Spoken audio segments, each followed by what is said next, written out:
Now introducing your 2015 Illini Drive All-Stars. The sophomore social media guru from Naperville, Illinois, Mr. Jeff Omer. Second, the senior co-host and one half of the Twin Towers from St. Charles, Illinois, Steve Bourbon. Third, his counterpart, the always sarcastic and a fan of no team on the show, senior co-host Sam Sherman. Then we have the new guy on the squad whose favorite word is crucial when talking about the Illinois basketball team. Repping small-town Washington, Illinois, senior co-host JJ Wilson. Last but not least, the senior producer from Chicago, Illinois, Torrance Sorrell.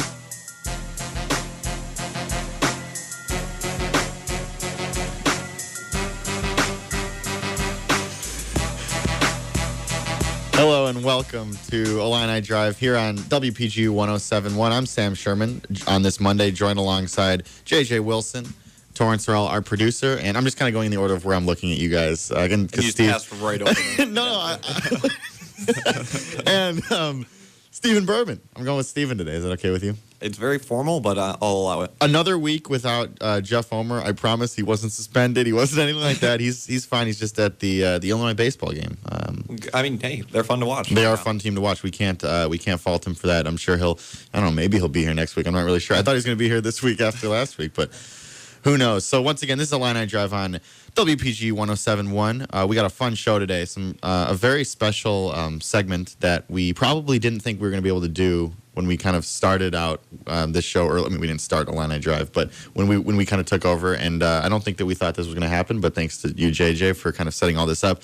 We will have a exclusive. What is it, about half hour, 25, 20 minutes, 20-minute talk. We actually got the opportunity to talk to Illinois football head coach Tim Beckman.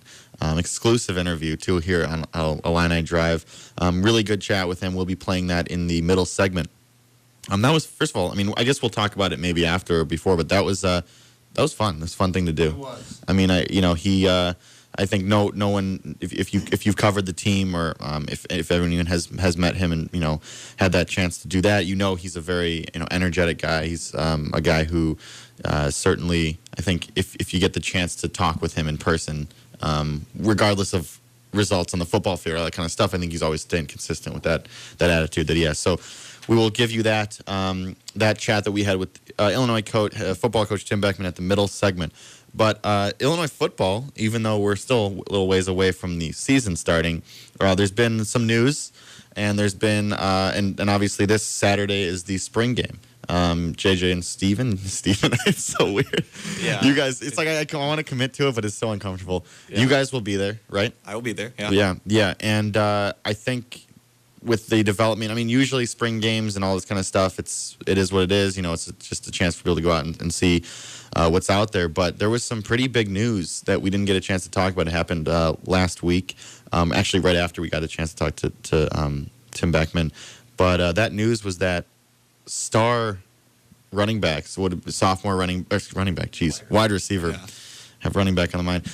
Star wide receiver from last season, Mike Dudek, whatever you want to call him. He tore his ACL. He is going to be out for what they've said is. They said he might be able to come back in October. Yeah.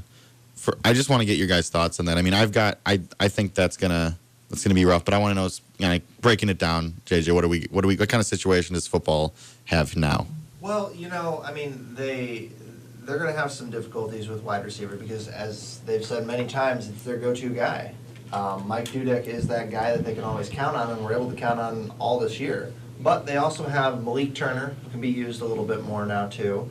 And they've got some talent there. It's just going to be an adjustment.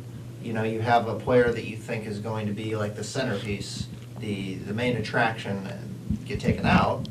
And, all of a sudden you're looking at a different type of something, but it's still going to be something they can work with. Well, because, when you talk about the Illinois football up against other teams just within the conference or just teams that are better than them, just with the personnel, you think that, at least I think that that Dudek was that guy or is that guy who, well, obviously when healthier, we even saw last year, he was that difference. He's the guy that even teams that are better than Illinois really couldn't stop. So who's going to have to step up, Steve? Well, that's the thing. I mean, they're really thin. Dudek plays in the slot, and a lot of the receivers they have, I mean, Beckman and Mike Bellamy, wide receivers coach, they recruit a lot of big wide receivers, 6'3", 6'4" guys. So you mentioned Malik Turner, obviously Geronimo Allison. They've got Justin Hardy back from last year. But all those guys are on the outside, and Dudek was really the only guy working in the slot. They've got Deontay Taylor. He's going to be a junior. He has 1 catch in his career. He's projects to be a slot better guy. than nothing. Yeah, so he's on the board. Yeah. He's got 1. And then you got to think maybe move a guy like Andrew Davis out there into the slot, JUCO tight end coming in, or go the other way and put Josh Ferguson out there. But no matter how it goes, it's a trickle down, because you're taking guys away from their natural positions and putting them into this spot in the slot, which was really perfect for Mikey Dudek, and no one else on this roster as of right now really can replicate his skill set. One of the issues that then you'll hear us talking with Coach Beckman later in the show about this, but one of the issues that even he understands, and I think we all kind of saw as a possible problem, is this offensive line. Yeah. What's the situation there? Well, they've got 11 guys this spring at offensive line. Teddy Karras is still hurt. He's not going to participate anytime this spring. And so actually, they're going to have to switch up the spring game format from years past, just because they don't have enough offensive linemen. They're going to have to do an offense versus defense kind of thing. In years past, they've done a draft. The seniors do a draft, and they pick teams. But I think this year, Beckman said that they're going to do an offense versus defense scoring format. But I mean, you're relying on a lot of unknowns. Working at left guard, it's been Pat Flavin or Nick Allegretti. Obviously Karras has been out, so that opens up, for Allegretti or even Chris Bowles. And so, you've got Chris O'Connor is injured right now. I mean, you've got a lot of new guys that maybe have seen some playing time, but you don't know if they can hold up necessarily against Big Ten competition. It feels like one of these things that we've been hearing about for a little bit, and then, of course, Beckman mentioned it last week. But with this offensive line, I mean, you don't need to hear anyone say it. You could just look at the roster and see that it's an area of need. Isn't this one of those things where you talk about, and then you realize, this is going to be a problem going into the season? We look at it, and it's like, oh, well, Illinois, they bring back Lunt and all the skilled players and Ferguson, and you think, oh, well, this offense should be a home run. But you lose 3 seniors off that offensive line, and really, if you can't protect the quarterback, you're not going to be able to keep Lunt healthy, and you're not going to be able to run the ball. And so, if you're forced to be one-dimensional, it doesn't matter how good your quarterback or your receivers are. You're going to be pretty easy to stop. And forcing Lunt to have to run didn't look well. I mean, it did not go well when they tried to do it. I mean, I think that's partially why Riley O'Toole was so successful, is Riley O'Toole had that mobility to him. Obviously he was thrown into the situation with the injury to Lunt, but watching Lunt prior to the injury, he didn't have the mobility. And I would say that if I were to guess, I would say that right now there's not a great chance that Wes Lunt plays the entire year, because you look at, he's been injured in every season that he's played college football. And especially when you have an offensive line there's a lot of questions, there. You'd have to think that, of course, ideally they don't have any quarterback injuries, obviously, but with that probability there of him going down with an injury, this is nothing against those guys behind him, but there's really no one behind him. Right. So then seriously, what happened? These are just things, and obviously with the spring game this weekend, they've got some names behind there, but no one that's actually played any college football. Oh yeah, that's like the thing about the spring game is you're going to see a lot of these contingency plans, on the field. So it's going to be Chase Crouch as backup quarterback. He's a redshirt freshman, and then behind him, Jimmy Fitzgerald won't play. He's been in limited non-contact stuff. He tore his ACL in the fall, and then you have Jeff George Jr., who is a gray shirt. And other than that, that's it. Those are the only quarterbacks on the roster. Yeah, and Crouch was trying punting out. Yeah, he was an all-state punter. I don't know. Yeah, well, if so you have him good, back there, but is he, how seriously do they take him at that quarterback position if you're trying him out punting? Well, yeah, you could flip that around, too. How seriously are they looking at him as punter if he's going to play quarterback? I guess, but it's but they don't have anybody behind Lunt that has played college football. Correct. And that is, maybe Lunt stays healthy the entire year, and I think that they'd have some success if that happens. But if Lunt goes down, I think it could be a real mess with mess on offense. I mean, yeah, there's not a lot of room for error, for this offense, and we haven't even talked about the defense. Yeah, which has been kind of a train wreck, for a few years now. Is there a chance? So now flipping to the other side on defense, is there a chance that now that a lot of these guys have been in this system for a few years now? Can this defense be like better? I guess better is really where I want to start. They should be better, and if they're not better, then that's pretty unacceptable. It's hard to be worse. Yeah, I mean, I think they're 110th or something in scoring defense and in yards allowed per game. I mean, they really struggle to stop the run, but you bring back just about everybody, and now you're getting to the point where when Beckman came in, he had to fill gaps with freshmen. Yeah. Well, now these guys are juniors and seniors. I mean, just look at the linebacking core. You've got Monheim's a senior, Svatina, redshirt junior, TJ Neal started all of last year. And so, you've got a lot of guys now that have seen a lot of reps. And now it's time for them to, there's no excuse now that they're a young team or inexperienced team. Like, that's not going to fly anymore.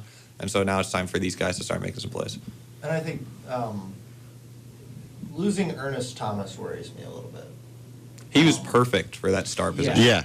Literally. He played the star position very well. They kind of developed him into that, and he ended up loving the position. And then Zane Petty is also not there anymore either. Which, when you look at statistics, I mean, you look like, oh, you can replace him. But, it was last year they had returned their entire secondary. And now they're having to change that. And we all know how the secondary did last year. They had some hiccups along the way. So this year, it's even more likely for that to happen. So I think, and that's not even the biggest issue with the defense. I mean, I think, to me, the guy who can really change this around in like a huge way, literally, is obviously Jihad Ward. I mean, there's no surprises there with, he showed some flashes last year with just that size and that speed and what he can do. And I mean, it's probably best to like temper any grand expectations, anything Illinois sports related. But I'm wondering what your guys' take on him is. Is this a guy that you think? Because I look at him and just from a physical and even some of the stuff he did last year. I mean, can he put it all together in this last season here at Illinois and be a guy like a true impact guy in defense? There's no reason he couldn't. I mean, he's so physically gifted, but I mean, this is year 2 for him. Mm-hmm. In big time college football. So, I mean, we'll see. They're gonna need him to be a Whitney Merciless, Michael Buchanan type. What bothers me is guy. I think he's a guy who's going to be playing at the next level. And I would say, I think he could not play football this year and get a look at the next level. Just absolutely. And so, but what worries me, I don't think it's like a concern of him having that ability to play at the next level, but that doesn't matter for Tim Beckman and his coaching staff if he can play in the NFL. What matters is can he produce at a high level, or really with where this defense could be with him really playing at that max level. What'll concern them is if he can play with that consistency. And I just wonder, I mean, he's got all the physical traits. He's got everything that you would want from that position and more. I mean, he's really a beast at that, physically. I just wonder, can he put it all together? Can he be a guy that single-handedly changes that defense? I think he has to be. I mean, he has to be a kind of a guy that other teams fear, that you have to game plan around him. And, last year, we only saw flashes of it, just like the occasional play here and there. But I think he needs to bring it every play because, I mean, Jordan, you talked about the secondary. I mean, how you help the secondary is with a good pass rush. And, they really, for a lot, for a few years now, they really haven't been able to rush the passer very consistently. So, if Jihad Ward or, Dwayne Smoot over at Leo are able to get to the quarterback consistently, wow, that'll really help things out. Oh, sorry. I think that Jihad Ward and Mason Monheim both are in perfect positions to be successful. It's just a matter of if they can be. It's just putting it together. It's that thing you're never quite sure unless you're the athlete themselves. You don't know what's missing if it doesn't come together. But Jihad Ward and Mason Monheim, now in this position for 4 years, been a leader of that defense for a while. They're in great positions to be successful. We just have to wait and see if they actually are, because it's Illinois sports, and that just seems to be the luck of things. What about now? This is we always joke around about like having, you know, in any sport that you have, everyone has like their guys, the guys that they maybe, you know, put stock in early on, and maybe they succeeded, maybe they didn't. Steve, last year, and maybe I forget, but I know Steve for sure last year, pretty early on, you liked Carroll Phillips a lot. Yeah. Now then he got hurt. Mm-hmm. He didn't play for what I don't think he played for the rest. I think his last game was the Wisconsin game. Yeah. I want to say. But he was really. I mean, I think he was really showing some flashes out there. Can he be a guy on this defense that'll be important? I think he's one of the most athletic guys on the defense already. I mean, we saw it as a freshman last year. But the thing that you like with him is you can move him around. You can put him at inside. You can put him, put his hand in the dirt. You can move him around and kind of make the offense adjust to where he's going to be, because he's such a dynamic player. If you're able to move him around and kind of disguise where he's going to be, in addition to some of the guys we've already talked about, I think he could be really successful. Now he's coming off an injury where he missed, a lot of the season, and he is only played 6 games. Yeah. But I mean, I think he could be a guy that definitely takes a leap, this year. Yeah. So spring game this Saturday. What time is that at? You guys? 5. So 5 o'clock. Yeah. I think that especially with the different ways that they're going to have to align things with not having enough certain players at certain positions, it'll be interesting to see what they do. But what can fans, what can people really like take away if you're watching these? I mean, you guys have been at spring games before. What are people watching for? What would you recommend people take away, if anything? Well, I would say don't put too much stock into it. I mean, last year at the spring game, Lunt looked terrible. I mean, obviously he's not a terrible. Wasn't his first pass like it got tipped and it got picked or something? Yeah. Early pass, I don't know. Yeah. Well, I remember last year Riley O'Toole threw 2 touchdowns, and he admitted later he was not throwing to the receiver either time. So that just seems like the Riley O'Toole football right there. That's some Riley O'Toole football right there. Yeah. But I mean, they're not going to do anything crazy. They're going to run their vanilla plays and try and get a lot of different just hope guys no in. one gets hurt. Yeah. Hope no one gets hurt. Yeah. But I mean, places to look for, who they put in the slot. Yeah. Obviously, there's a huge void there. And then, the defense. I mean, look for, guys that are moving around and how they kind of set their rotations. I think Clayton Fedulum is going to have to be a guy this year that steps up when you said Zane Petty being out. So, I would say look for more individual players more than the whole big picture. Maybe they shouldn't do a spring game, because just with the luck that they've been having. Wow. I mean, they lost their. I mean, we touched on it before, but they lost their best player in Mikey Dudek. Yep.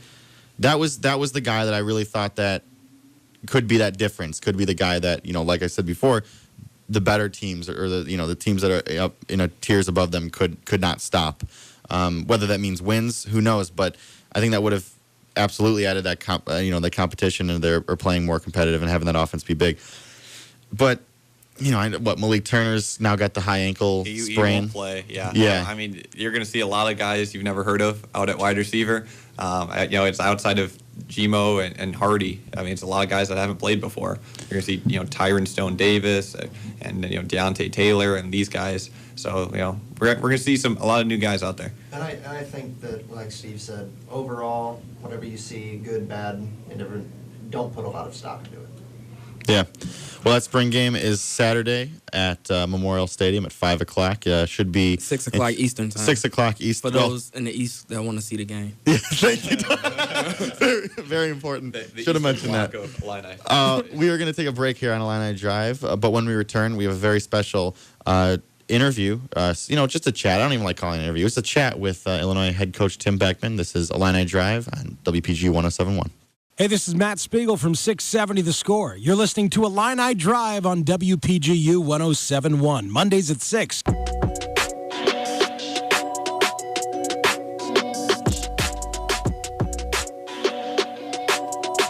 Welcome back here on Illini Drive. As we mentioned before the break, we've got our exclusive interview. I'm not sure if you mentioned that, Sam. It was exclusive. No, I said exclusive. You only said about 8 times. Oh. Our interview with Tim Beckman, it was recorded last Tuesday. So here, it's about 20 minutes long, so go ahead and take a listen. Okay, so just in general, how is How have the spring practices been going in your mind? Well, I'll tell you, this being, further on in our career and guys now understanding exactly what the spring balls are about, this really being our fourth spring ball, you can see night and day the difference in team work ethic, team responding to situations we put them in, the team gelling together. A lot of these guys have been together now for 2, 3, and 4 years. So it's just, it's been exciting as a football coach to see the word that I've been using most of the time is maturity, to see this team and the maturity this team has, because we all started out as young pups. Yeah, I was going to say, you guys, when you first came in, it was everyone you got that first year was playing. Yeah. I mean, you had Monheim, Svatini, Right. the whole secondary. Sure. Everyone was freshmen. I mean, now they're all, juniors and seniors. So I guess what does that do? Obviously on the field, there's the experience, Sure. but off the field, I mean, they know what to expect and they know kind of what you're all about. Exactly. I mean, they're in here doing their extra study, and you'll see D'Angelo Bentley in here every day just to see what's going on and see if he can steal a Jolly Rancher or something like that. He's just there's a comfort. There's it's a family atmosphere. It really is. I mean, it's the players are in here a lot.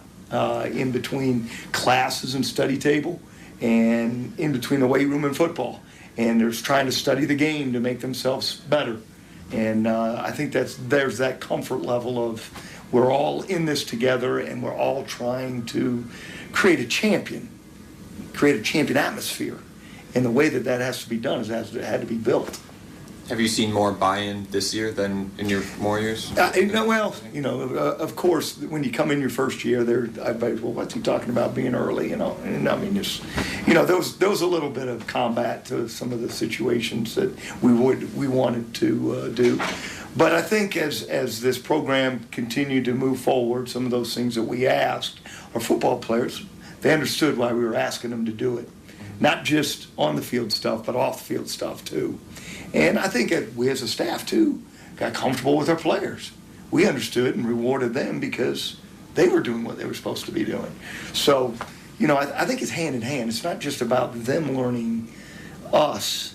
It's also about the coaches or the fathers learning as your young man grows up, which I think is kind of like that. What about some of the early arrivals that have gotten here from the signing class? How have they been? Learning. I mean, it's been, as always, you've got last year when Mikey Dudek and Chase Crouch were in here, and this year, you're looking at, we wish we had Jimmy Fitzgerald involved more, but Dre Brown is the Mikey Dudek.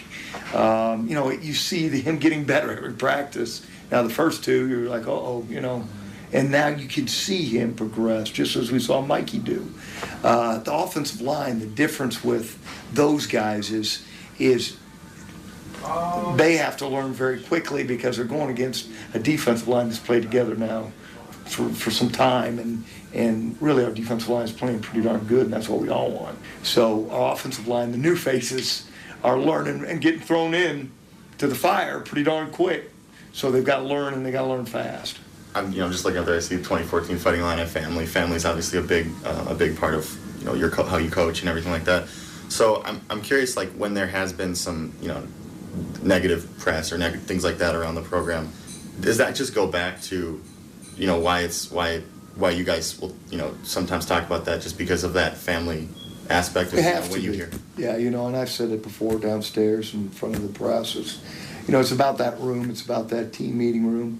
That's our house. Locker room's our house. We don't take team pictures. We take family pictures. I mean, everybody that's involved in our student athletes' lives, it touches their life somehow, some way, from the voice of the Fighting Illini to the trainers to the janitors. I mean, to me, that's what separates this program from some other programs. And that's what we think, why we're unique. It is about family. It's not about 4 years. It's about a lifetime. And we're going to have everybody involved. So we've got to stay, as a family, as positive as we possibly can to create an atmosphere of, success and fun and those types of things. So it's like if something's said about the program, and you hear about it, it's not just about a player of yours. It's like Yeah, Yeah, it's remember, it's you know, with today and how society is today and the social media. I mean, it's but it's how we feel about ourselves, how we feel that we're doing. Are we being successful on the field? Are we playing with the effort that we think is necessary to be successful? Are we going to class? Are we getting our grades? Are we doing those types of things that's going to well-round you to be the best football player you can be? That's what we ask our players to do daily. And you have improved. Ever since year one, you guys have taken strides forward. Better. So I think one of the things that fans are wondering, now that you've made a bowl game, do you as a coach that has now taken the program that far ever feel it's acceptable to not make a bowl game again? Well, I want to be a champion. I mean, I want to be involved with champions. I mean, I want to build a program just like anybody else tries to build a program that can be a continuous champion. We haven't hit that championship level yet. We've just got ourselves to a bowl game.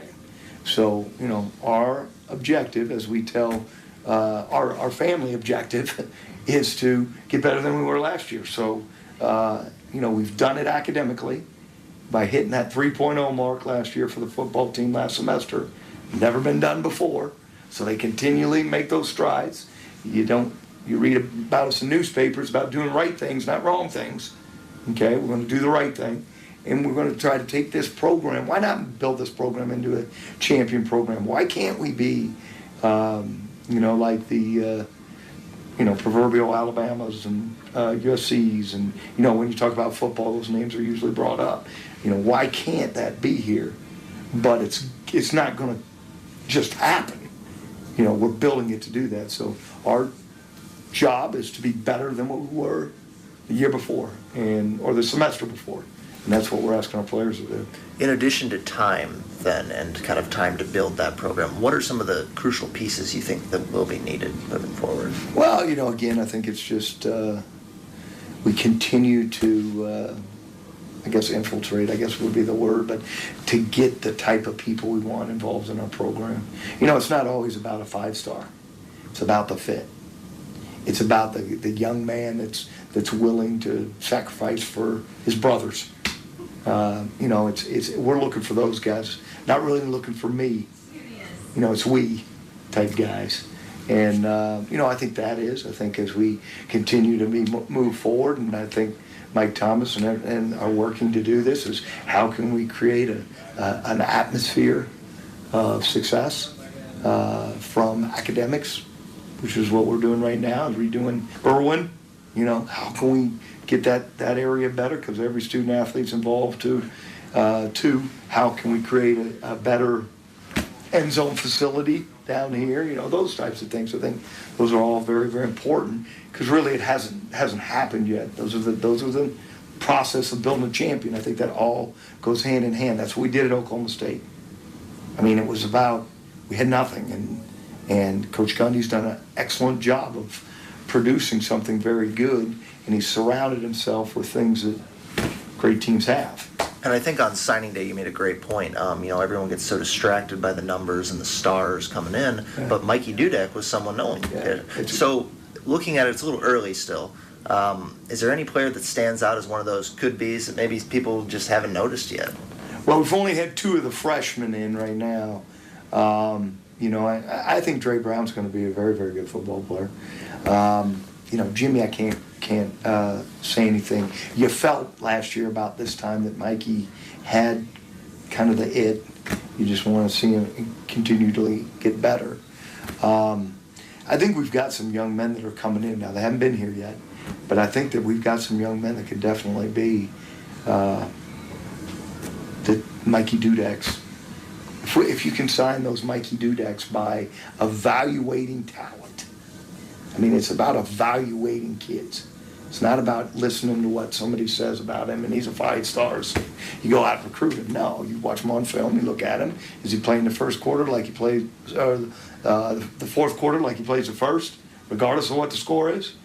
When you go to his school, does the teachers talk positive about him? Or are they talking about, he's not one that's a great, success story in the classroom? You've got to get those types of people involved in the program. You talked about, building the program, and thinking of, Oklahoma State, their identity is, kind of the air raid, they're going to spread it out and throw Yeah. like 70 times a game. Think of Wisconsin before they're going to pound you with Yeah. the offensive line. I guess what sort of identity in that sort of same vein are you guys looking for? I'm a little bit more. Yeah, I don't think we're going to be a power 3 yards in a cloud of dust type Yeah.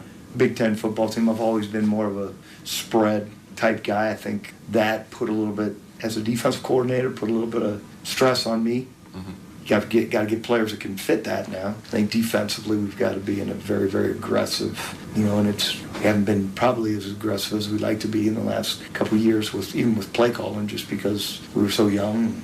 Now they have the idea why it's called and what it's called, so you're seeing a lot more movement, you're seeing a lot more blitzing, you're seeing a lot more of those types of things, attacking versions of defenses. That's what I'd like to be known for, honestly, is somebody that can utilize their offense through a spread type. We can still run the ball and we can still throw the ball, but we're going to do it through a spread type offense, a little bit like Ohio State. Yeah. Okay? And then defensively, we're going to be an aggressive, attacking, bringing 6, bringing 7 if we have to, 3, all of a sudden only bringing 3 and dropping 8. But there's always that idea, well, what the hell are they doing next? And then specialty teams, I really think that we've made strides, especially in our punt game. Our punt games are usually we've got to replace Justin Dubois, who I've said arguably is one of the best in the country. I hope he has an opportunity on Sunday. I think we have a very good returner in D'Angelo Bentley. Okay? Now we've just got to be more aggressive. Take that next step. Be more aggressive with some of the things that we do with special units. Football's your job. That's what we've been talking about this whole time. But I'm always curious because, especially with people in sports, and you look at them and you think, well, their job or what they do is that sport. But I want to know a couple things outside of some more interests of yours. And so I'm going to ask you 3 things. I want to know maybe a favorite movie, and favorite movie's tough, at least for me. So maybe a movie that you always kind of go back to, and then an album or a musician, a band that you liked for a long time, and then maybe a TV show if you've had time. I mean, I'm sure you don't have a lot of time for any of these things, but if you have time, a show that you like to catch up on. Well, show first, I do, and I guess I'm allowed to say it. I got in trouble one time because somebody asked me what restaurant I like to go to, and heck, I should have said all of them. But I said one, and everybody got on my ass because I didn't say theirs. During the off season, my wife and I watch 2 shows. Okay, and she loves them, and it gives it just me and her time. Blacklist, she likes that show Blacklist. There's right 3. She likes The Amazing Race. Okay. She likes to watch The Amazing Race. And then she likes Game of Thrones, but that hasn't been on in a while. Classic. Yeah. So she's young-spirited, I guess. So it's just me and her, and that gives us just me and her time. So I get to spend time with her doing that. Movie. Dang, I haven't been to movies in a while. I was going to say, I couldn't see much time. Our player, we try to take the guys on Friday nights as long as it's not 11 o'clock kickoff, just to give them some things to be involved in the night before game. Maybe a movie you want to see. Yeah, anything out that you've seen and. Well, my son's here, and he hears that new Fast and Furious 7 or whatever. It's a pretty good movie, he said. So I'm sure that'll be seen. I don't go to movies a lot. Mm-hmm. Is it tough, when you're watching a show or you're at home? I mean, is it hard to, when you're taking any kind of these forms of entertainment, to sort of be away from the game? Yeah, the phone's sitting right there always. Mm-hmm. And as because of recruiting, because of social media, it's always going. It's not, you don't get away from recruiting. So, we're watching a Blacklist. I try to keep the phone out of the scenario, but if there's, all of a sudden I get a direct message from somebody, then she stills it, and I go pick it up. we have to, we're just, again, it's about building a family, and it's about adding somebody to your family that you feel can be successful on and off the field. So she's just as involved. I mean, she buys cakes for them on their birthdays. We give them out at the team meetings, and some she's always done, and she thinks helps the most important day of their life. And some of them live in Florida, and they ain't gonna be able to be with mom and dad, so we're going to make sure that we get to celebrate them with them. So, what was the third question? Maybe a band or a musician. Right now, I gotta say I'm country. We listen to music during practice, so I got to get my country in every now and then. Just a couple shots of it. But I would probably say I like Dirks. I like Florida Georgia Line because I got to see him in concert. Oh, yeah. That was cool. I mean, Eric Church. I like the new Homegrown song. I try to pump it up. We work out when our players will lift because I want them to see us doing the same thing. We're not sitting up here in our offices. We're getting workout in. And I'll put the headsets on and sing as loud as I can so they can hear me. And it's bad. I say it's gonna be hard to get. At least for me, I can't stand country. But someone that doesn't like country, I'm not getting pumped up to that. Oh yeah, they're those guys. And it's funny because it's kind of interesting. And I went to visit with the Eagles, and Chip Kelly's always been a big music guy. During games, even at Oregon. And one of the things he said is he did a study with some doctors, some cardiovascular doctors. And those cardiovascular doctors are using music to control the tempo of your heart. When you have heart surgery, and you probably know them, the AC/DC songs are the songs that pump you up, usually pump everybody up, somehow, some way. So that is the creation that you try to do. Say a young man's coming out onto the football field, and we're practicing at 8 o'clock in the morning, and they've been here since 5:15 through treatments and all that stuff. You got to get them kind of pumped. So he even scripts his music. What music the kids are the teams listening to at certain times. Well, now you got to just figure out some country music that it's a line that you got to do well. It's got to have a little your bit health. of It's stuff. for Yeah, that's right. That's exactly. The doctor says you have to listen to country. So. Yeah. Well, I run the punt team, and I've done that. I love doing it, and every now and then the whole punt period will be country, because they know it's my team, so I just listen to country. But it's got to be top 10 country stuff. Yeah. You mentioned the Eagles a couple times. Do you have any idea what Chip Kelly's doing? Are you able to follow that at all? They've been making moves without any sort of rhyme or reason. That's what I've heard. No, I have not been able to follow. I respect him. I think that, again, this is my opinion solely. But I think what he's been able to do in the college game and in the pro game, as fast as he's done it in the pro game. Now, of course, they didn't make the playoffs, so it wasn't quite like what he wanted. But I see a philosophy, at least, of that you can be successful with an 18-year-old, and then you can be successful with a millionaire doing. I haven't heard about the changes. I think he's got some great ideas, man. Some very militaristic type ideas.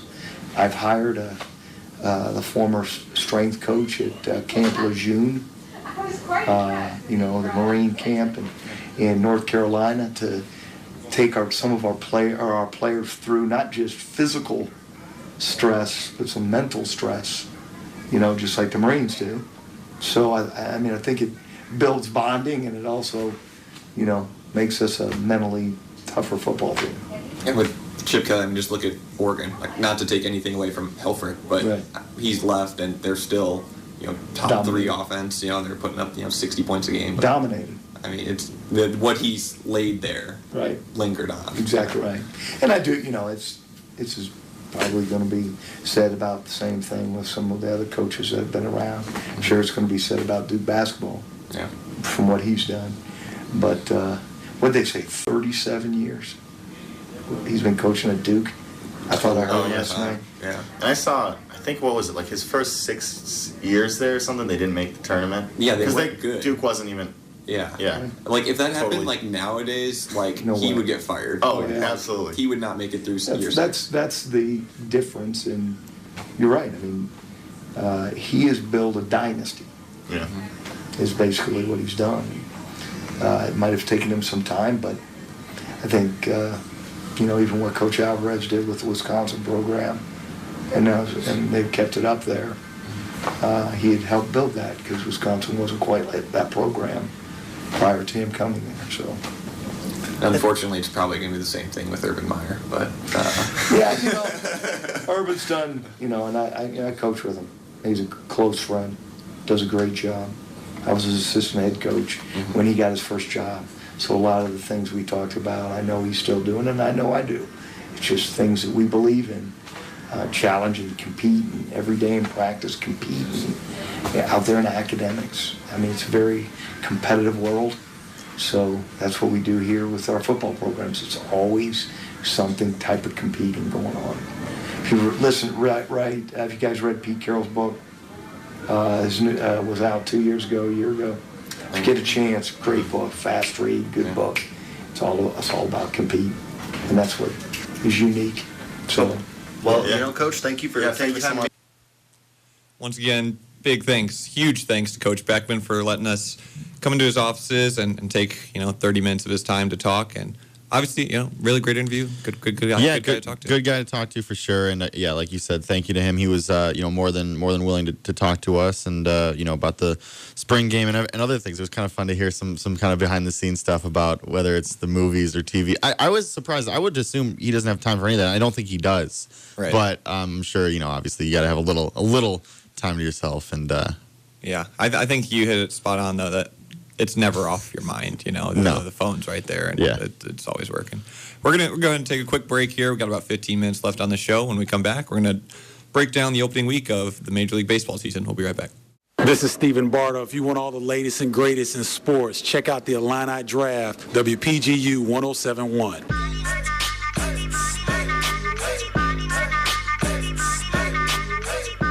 Welcome back to Illini Drive here on 1071 WPGU. I want to say like the something, but it's just like the mix or like the. Yeah, they need to get on that or something. Yeah. I am. We've got about 15 more minutes here on the show. I am Sam Sherman. Once again, I like to always just keep it fresh. We got JJ Wilson across from me in the co-producer's chair. We've got Stephen Bourbon, but you're not co-producing. You're just sitting in the chair. I'm just sitting here and watching Torrance work. And then Torrance, how you doing today? Good, man. I'm chilling. Yeah. It's been a good one. We talked some spring practice. We talked some spring game, previewing that. We obviously talked to Tim Beckman in that last segment. Hope you all enjoyed that. You didn't give me who's going to win it. Orange. We got orange or blue. I don't know. That's tough. Would you guys be opposed to maybe just thinking that nobody wins? hey, someone's eating steaks. Someone's eating beans and weenies. I would like either of those right now. I'm very hungry. I'm not gonna starving. lie. Yeah. So, for this last segment, it's my favorite thing to talk about, which is baseball opening week. Steve, I know you're excited about this.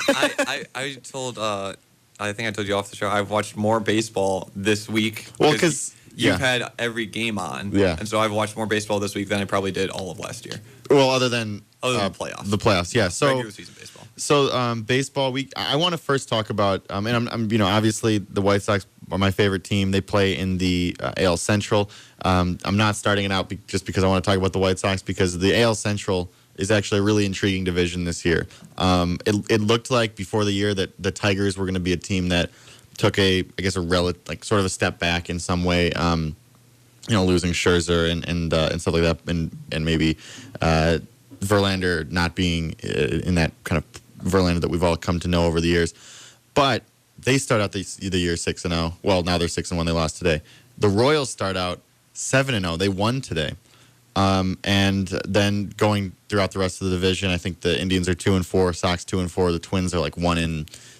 1-5 probably. Yeah. But at the top of that division, I mean, it's early again, and teams go on winning streaks and losing streaks or whatever. But the Royals are really looking like, and this is kind of what I think what's scaring that division and really all the American League is right now the Royals are looking like the Royals of the postseason. And if that's true, if this is what they are, then that's going to be a pretty scary. They are a scary team right now. Well, yeah, I mean, you look at the division, and the Tigers have been phenomenal. I mean, Miguel Cabrera right now is unbelievable. Yeah. But the Royals, their team. You look at their roster, and it's like, well, that they should be an average team, I guess. But their culture and everything intangible wise that they have, it puts them to a whole nother level. and I'm not sure any team really in this division certainly can match that. I know it's like a kind of a cliche of sorts, but they really aren't afraid to play anybody, and they're not afraid of going up against any team. They're not going to get intimidated by anyone. And I think they showed that in a way in that opening series against the White Sox where they got that 3-game sweep. Not that the White Sox are this scary team, but they are a team that made a lot of additions in the offseason. And, you know, a lot of people projected the Sox to be ahead of the Royals this year. And because of those additions, and assuming the Royals wouldn't be able to keep up that that kind of really high level of play, and they beat in the White Sox pretty well, and that kind of I think was setting the tone for what's been the early part of the season and starting. I think they're the only undefeated team left, right? Yep. Yeah. So again, it's early, but this AL Central, I think, is going to be an interesting race. And, you know, my White Sox have been struggling a little bit. Of course, they took their last 2 games against the Twins. Against the Twins. The Does Twins that get are like bad. The Twins are very bad. And if you watch the game yesterday, you would see that the Twins, there was a fly ball, Micah Johnson, who I guess the jury's still out. We'll see about Mike. He's fast. We know that.